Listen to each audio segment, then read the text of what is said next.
Hello, good morning everyone. This is the Abundance Oracle. It's 5:30 in the morning. The sun is coming up. Let's see if I can get, yeah, it's sort of hard to see, but you see the pink sky over there? That's the sun coming up.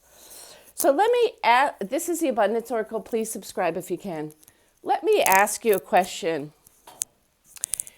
So many people say they want to be extraordinary. Can I go this way? Yeah. Hold on. Let me connect you in here.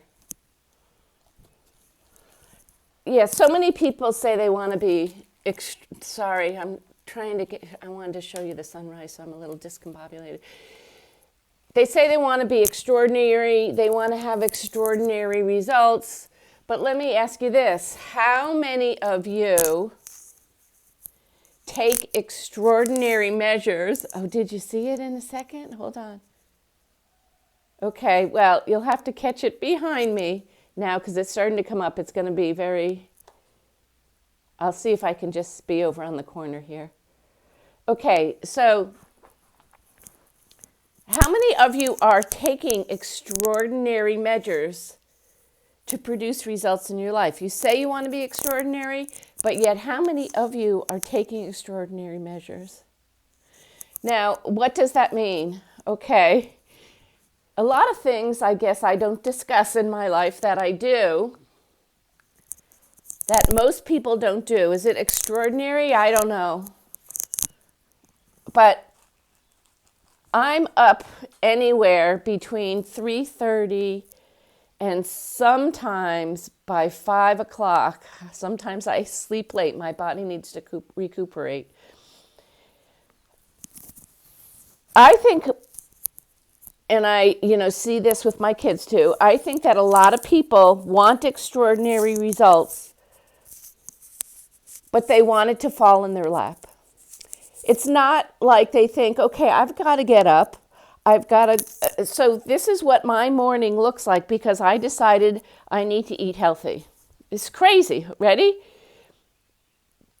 I feel I can't trust the grocery stores anymore. So I'm now learning to produce, a brainiac, learning to produce a little garden in the backyard. I went from last year, my first year ever, having some chickens so that I can control the quality of the eggs. I lost some chickens. I'm learning, lost some chickens to a fox, and there was not a mink, I don't know, ferret, I think it's called, I don't know. But anyways, I learned. It took me a year to be able to, my chickens not get killed by predators. And my eggs, I ended up buying feed from Tractor Supply and my local farm place. And now I realize, this feed is not good for you. It's what, you look on the feed bag of what I'm feeding chickens or used to be feeding my chickens. And a lot of it, Purina and a lot of these other pellets, even that say healthy, for your animals, have chemicals in them, and they're dry, hard. It's like what we feed our kids in the morning, but imagine them being 10 times harder to digest. And I'm thinking, this is crazy. How could this possibly be healthy for you if you think about it? Think of, do chickens out in real life, if they were out in real life, do they eat that way? No, they don't eat that way. So I started to think about it. Maybe what I need to also do is grow food, comfrey and lamb's quarter and things that we have classified as weeds are really healthy for chickens. There's in a place that grows cranberry. They love the dried cranberry. sunflower seeds.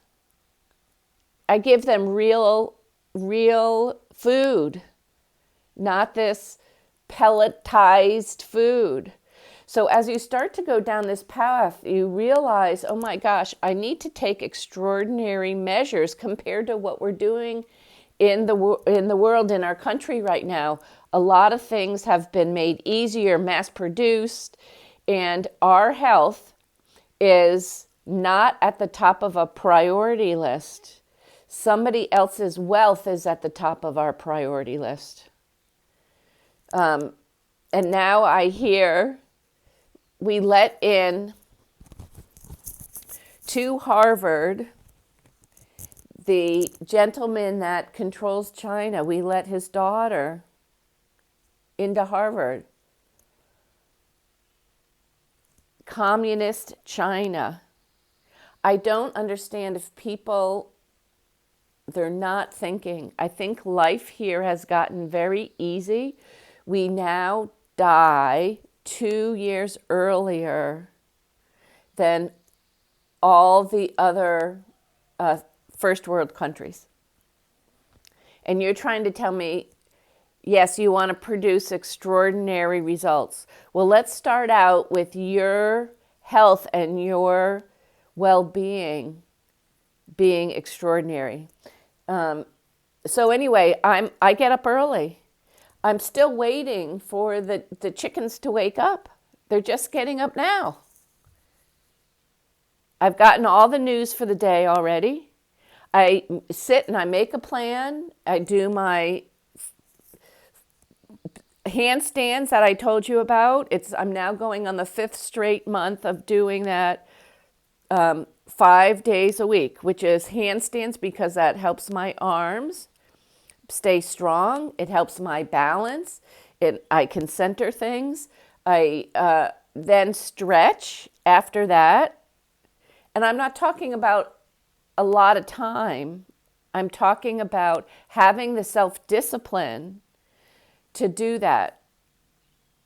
Life in retirement was getting a little too easy.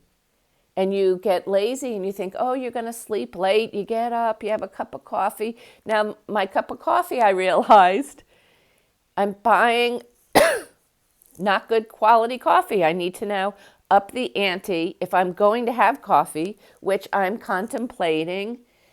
And this is a hard challenge for me, switching over to medicinal teas in the morning. That mullein, is that how you say it? Tea is really good for your respiratory system, dandelion. And I had in my brain, it's just, people that drink tea are soft people. They're not hard coffee people in the morning. I'm starting to learn. Maybe I need to be a little softer and more gentle with my body. Your body's got to last an awfully long time. We ask a lot of it. And I don't know if you all know a product called Appeal, which Bill Gates has made. It's been banned on food in most of the other countries in the world. And it takes and it puts a coating, a chemical coating on our food, our fruit, our vegetables to help keep them fresh longer periods of time. And it's horrible for your health.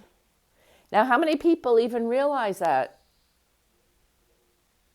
And by calling it, instead of like a food preservative, he just changed the category by calling it a fungicide, and it got passed through our ability for him to be able to put it on practically everything. That's going to go on all your food.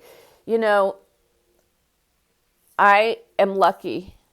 I've worked my tail off all my life. And it now gives me the privilege of being able to take the time to do some things and take care of myself in a way now that I'm learning that we never knew was very important, or very few of us knew. A lot of those people we considered, or I consider, I'll own up to it, hippie type of people. And they were considered sort of out of the mainstream of flow of people, and they were. So the other thing, sorry I get on these rants. So I'm going to go back to my original topic. How many of you have the self-discipline to take extraordinary measures in your life? If you get up early like I do, by the time noon comes around, I've put in as much work, and whether it's reading, work on myself, or work on other projects by noon, then people only have a half day in. So by the second half of the day, I usually do a lot of chores. But think, what does it take to be an extraordinary person? Do you ever ask yourself that? Do you ever say, I need to build my self-discipline? I need to get good at seeing what I need to do and accomplish, and having the self-discipline to do the tasks instead of making the excuses and reasons. And I understand some people have extraordinary circumstances. I was a single mom, no child support. My ex-husband's not well, and he never saw the kids. He never helped out at all. His family sort of, disappeared into the blue. The cousins, the grandma evidently has passed away, but no one took pride in these incredible children. They're just so enveloped in their own lives. So, can I say this? I don't know if I can say this, but you need to give a damn about the people close to you, and not be so busy that you can't nurture them in the process of nurturing yourself. All right, everyone, that's a little lecture and a little bit of a rant. And every time I give you a rant, something I'm passionate about, I'm pointing a finger. You need. But while I'm pointing one finger towards you, 3 are pointing back at me. So don't think I'm perfect and you can't do this. You can do this. You just heard I was, single mom, no help, no anything, my gosh. And even my family didn't say, oh, let me take your kids for a day, take time off. There was no time off for me. No, just didn't work. So you need to figure out a way to make this all work together and be healthy at the same time. Write your thoughts below. I don't think, if I went back now to having young kids, I don't think I could do as much as I can now, but I think I could do what I used to do in a different manner. And don't worry about what other people think. I'm driving now. I used to have a Rolls Royce and a Mercedes and Land Rover. And I realized this is insane, absolutely insane. Who cares what other people think about me? If they like me and they like my personality, okay. If they don't, that's okay too, because I don't like every single person on the planet here.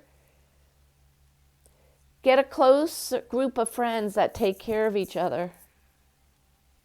And you can take care of each other in different ways. If you're a single mom or dad and you have got to go to work all day long, if you're working for the man still, there's a way to get out of that. You need to slowly start to build your way into financial freedom and becoming independently wealthy. Now, I do have two resources that I think are very good.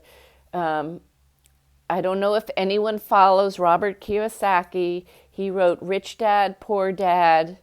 That book is a very good pathway for you to start thinking a little differently instead of the way you are forced down, the American way. Work for someone else, work hard, get promoted all your life, and eventually when you go to retire, you'll have free time. Don't do that. Go read his book if you haven't read it. It's also on Audible. Audible is a great resource if you drive. Like every day, if you drive, half an hour or an hour, some people I know drive to work. Pay the $14.95 and start educating yourself on the way. Stop listening to music, start educating yourself on the way. Get smarter than the average Joe. The other person is Laurel Langemeier, if I say that properly. She has a systemized way of building your first $1 million. If you're not a millionaire yet, she has a systemized way of doing that. She does a little different than Kawasaki. So he does books, and I think he does speeches, and then the Audible, and she does books. For me, it's hard for books. I just, for me to take those hours, so I listen a lot. And I listened to her first book I ever listened to for her was How to Make Your Kids Millionaires. But it was Audible while I was driving. Like, I have to go to a wedding away, so I'm going to drive 4 hours to get there. So those are the things I do. I use my time efficiently. And you should think about what is the best use of your time. We all need downtime, but can you turn your downtime into useful time as the same way? Good question. So, but Laurel, I think it's Loral. I'll see if I can find a link for you too, or something that you can look at her stuff too. I think they're very hands-on, whereas Kawasaki is just giving you information and hands-off. I'll try and think. I've read over time. I've read and listened to, Think and Grow Rich and Atlas Shrugged, and a lot of books that will help you develop your core of conservative thought processing if you're younger. And I guess that's really on my attention because my girls are 25 and 28. So I'm busy sort of shaping their ability to think for themselves, to learn about history. So much of history is neglected. No, people don't teach that anymore. But anyhow, I don't mean to go on and on. Self-discipline. You want extraordinary results. You have to learn extraordinarily. You have to make yourself extraordinary. All right. I love you tons. You know that already, I'm sure. Please subscribe if you can. And I'll be back. Probably. I tried to get to the beach yesterday for you, but I just am busy producing results right now. Spring is my busy time, so that's why I'm a little less available. Okay, love you all. Talk to you soon. The Abundance Oracle, subscribe, please.